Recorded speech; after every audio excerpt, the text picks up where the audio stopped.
الرحمن الرحیم۔ میرے عزیز اہل وطن، السلام علیکم۔ چند ہفتے قبل آپ نے مجھے جس ذمہ داری کے لیے منتخب کیا وہ میرے لیے ایک اعزاز ہے۔ اس پر میں اللہ رب العزت کا شکر ادا کرتا ہوں۔ خاص طور پر اس مرحلے پر وزیر اعظم پاکستان کا منصب سنبھالنا کسی کڑے امتحان سے کم نہیں، جب ملک گزشتہ پونے 4 سال کی حکومت کے تباہ کن سنگین حالات سے بچانا مقصود ہے۔ یہ ذمہ داری مجھے میری جماعت پاکستان مسلم لیگ نون اور اتحادی جماعتوں کی جانب سے سونپی گئی ہے۔ میں اپنے قائد جناب محمد نواز شریف، دیگر تمام قائدین اور جماعتوں کا تہ دل سے شکریہ ادا کرتا ہوں کہ انہوں نے مجھ پر اپنے مکمل اعتماد کا اظہار کیا۔ اتحادی جماعتوں اور ان کے قائدین کی حمایت ہماری حکومت کے لیے باعث تقویت ہے۔ پاکستان کے عوام نے مطالبہ کیا کہ اس نااہل اور کرپٹ حکومت سے ان کی فوری طور پر جان چھڑائی جائے۔ اپوزیشن کی تمام جماعتوں نے مل کر عوام کے مطالبے پر لبیک کہا اور آئین پاکستان کے تمام جمہوری تقاضے پورے کرتے ہوئے اس تبدیلی کو یقینی بنایا۔ پہلی بار دروازے کھولے گئے، پھلانگے نہیں گئے۔ یہ عوام، پارلیمنٹ اور آئین کی فتح ہے۔ میرے عزیز اہل وطن، ہم نے حکومت سنبھالی تو ہر شعبہ تباہی کی داستان سنا رہا تھا۔ 3 دہائیوں کی عوامی خدمت کے سفر کے دوران ایسی تباہی میں نے پہلے کبھی نہیں دیکھی، جو سابق حکومت اپنے پونے 4 سال کی بدترین حکمرانی کے بعد پیچھے چھوڑ گئی۔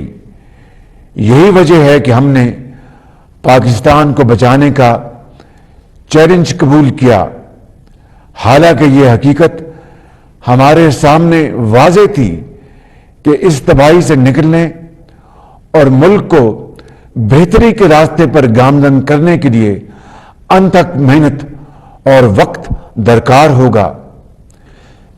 جہاں گزشتہ دور میں ہونے والی تباہی اور بھیانک کرپشن کی ان گنت داستانیں موجود ہیں، وہیں فسادی ذہن نے معاشرتی تانے بانے کو ادھیڑ کر رکھ دیا ہے۔ ہماری سیاست کے رگ و ریشے میں نفرت کا زہر بھر دیا گیا۔ مادر وطن کی فضاؤں میں انتقام، غصے اور بد تہذیبی کی آلودگی پھیلا دی گئی۔ ماضی کے اس دور میں نفرت کی ایک پوری فصل بوئی گئی۔ میرے عزیز اہل وطن، اپنے مذموم سیاسی مقاصد کے لیے سفارتی خط کی نام نہاد سازش تک گھڑی گئی، ایک خطرناک جھوٹ بولا گیا۔ حالانکہ نیشنل سیکورٹی کمیٹی نے ایک نہیں 2 بار پوری وضاحت کے ساتھ کہا کہ ایسی کوئی سازش نہیں ہوئی۔ امریکہ میں ہمارے سفیر نے بھی سازش کی کہانی کو یکسر مسترد کر دیا۔ اس کے باوجود ایک شخص مسلسل جھوٹ بول رہا ہے۔ افسوسناک امر یہ ہے کہ یہ شخص اپنے منفی سیاسی ایجنڈے کی خاطر قومی مفادات اور پاکستان کے سفارتی تعلقات کو نقصان پہنچا رہا ہے۔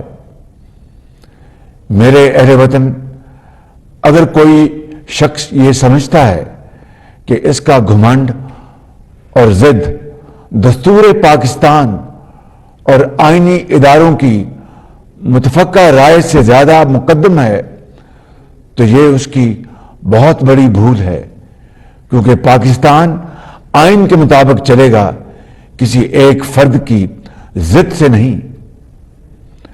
میرے بہنوں اور بھائیوں، آپ کو یاد ہوگا جب وزیر اعظم محمد نواز شریف کے دور میں پاکستان نمایاں ترقی کر رہا تھا، اس ایک شخص نے دھونس، دھمکی اور دھرنے کا ڈرامہ رچایا تھا، وہ بھی ایسے وقت میں جب پاکستان کے عظیم دوست چین کے صدر جناب شی جن پنگ سی پیک کا تاریخی معاہدہ کرنے پاکستان تشریف لا رہے تھے، لیکن اس شخص کی ہٹ دھرمی اور دھرنے سے یہ اہم ترین معاہدہ تاخیر کا شکار ہو گیا۔ میں واضح کر دینا چاہتا ہوں کہ عوام کی جان و مال کا تحفظ یقینی بنانا حکومت کا فرض اولی ہے، اور اس پر کوئی سمجھوتا کیا ہے نہ کریں گے۔ سابق حکومت جن حقائق پر جان بوجھ کر پردہ ڈال رہی ہے، وہ حقائق میں آج انہیں یاد دلانا چاہتا ہوں۔ IMF سے معاہدہ آپ نے کیا، ہم نے نہیں۔ ان کی سخت شرائط آپ نے مانی، ہم نے نہیں۔ عوام کو مہنگائی کی چکی میں آپ نے پیسا، ہم نے نہیں۔ ملک کو اس معاشی دلدل میں آپ نے دھسایا، ہم نے نہیں۔ ملک کو تاریخ کے بدترین قرض کے نیچے آپ نے دفن کر دیا۔ عالمی اداروں نے گواہی دی کہ ملکی تاریخ میں سب سے زیادہ کرپشن آپ کے دور میں ہوئی۔ ملک میں لوڈ شیڈنگ کے اندھیرے آپ واپس لائے، اور آج معیشت کی سانس بند ہوئی ہے تو اس کے ذمہ دار بھی آپ ہیں۔ میرے اہل وطن، میری خدمت آپ کے سامنے ہے۔ آپ گواہ ہیں کہ ماضی میں بھی ہم نے مشکل حالات کا کامیابی سے سامنا کیا۔ الحمدللہ ہمارے سامنے صرف اور صرف ایک مقصد ہے کہ وطن عزیز پاکستان کو خوشحال اور ترقی یافتہ، یعنی قائد کا پاکستان بنائیں۔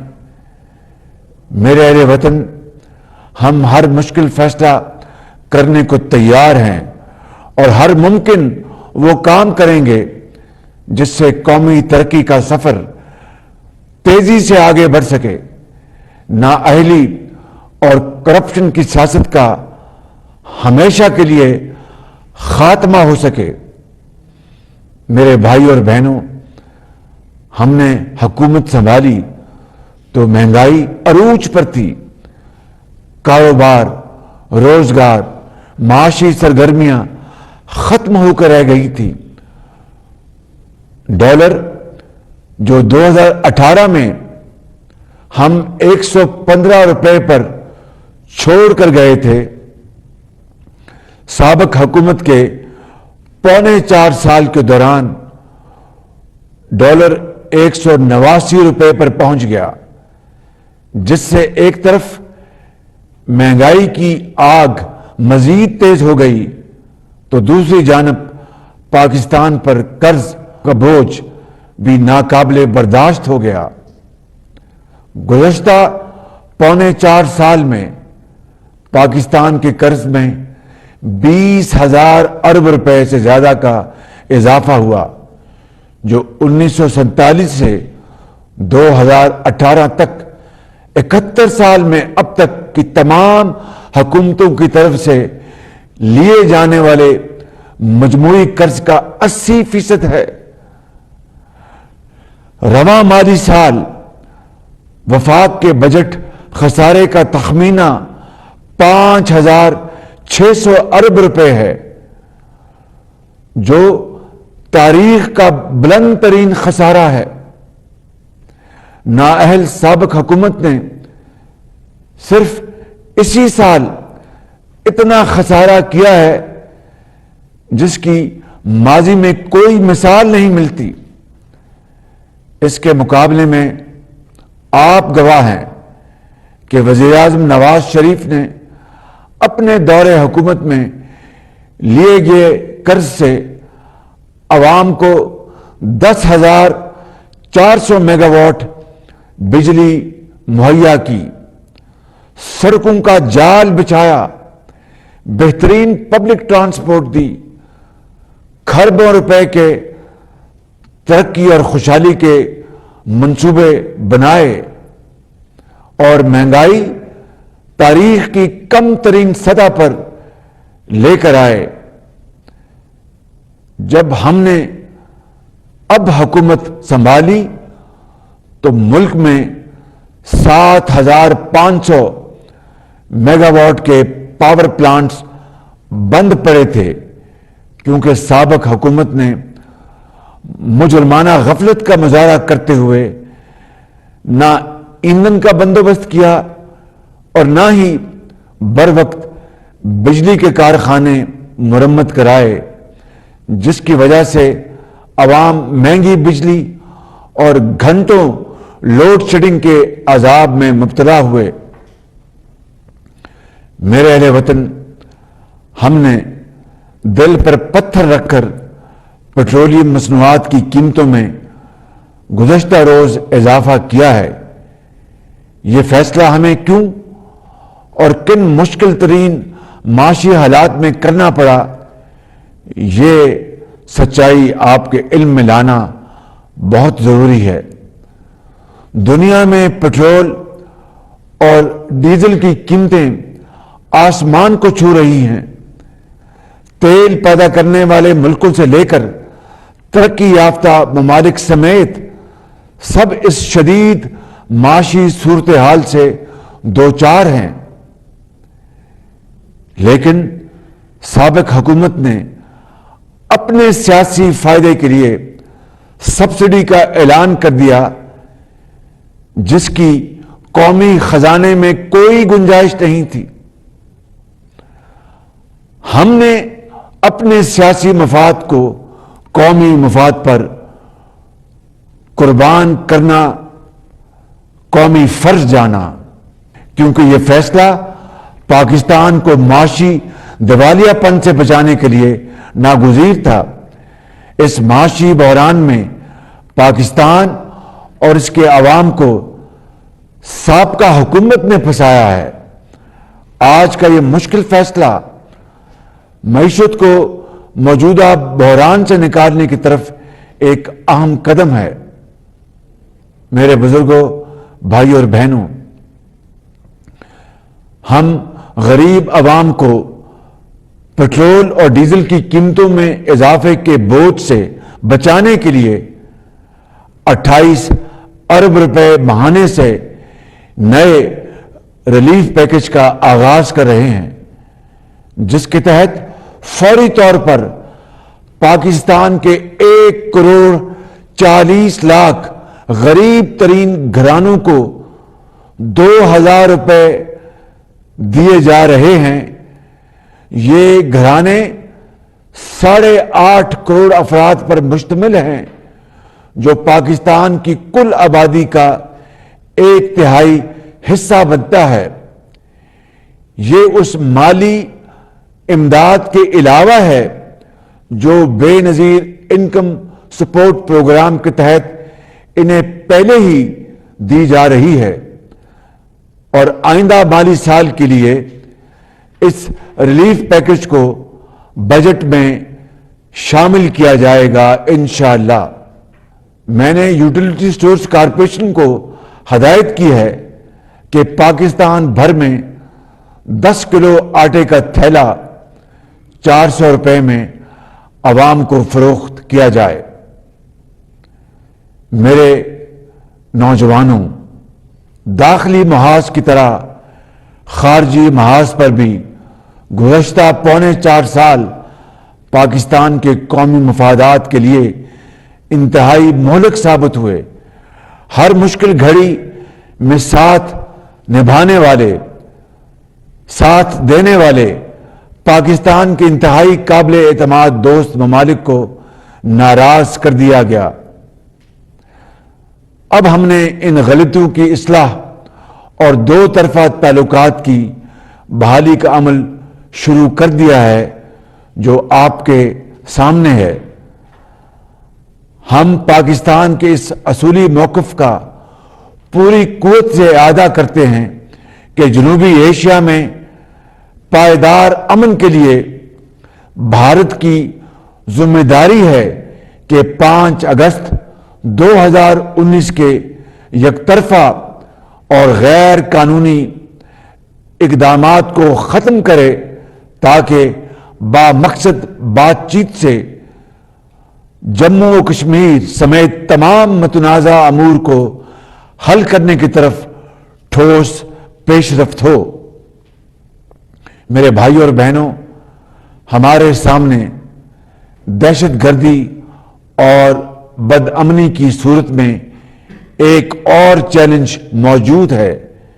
یہ فتنہ بدقسمتی سے دوبارہ سر اٹھا رہا ہے۔ ہم نے صوبوں کے ساتھ مل کر نیشنل ایکشن پلان کی اثر نو بحالی شروع کر دی ہے۔ یہ قومی مفادات سے جڑے منصوبوں کو تیزی سے مکمل کرنے کے لیے بھی نہایت ضروری ہے۔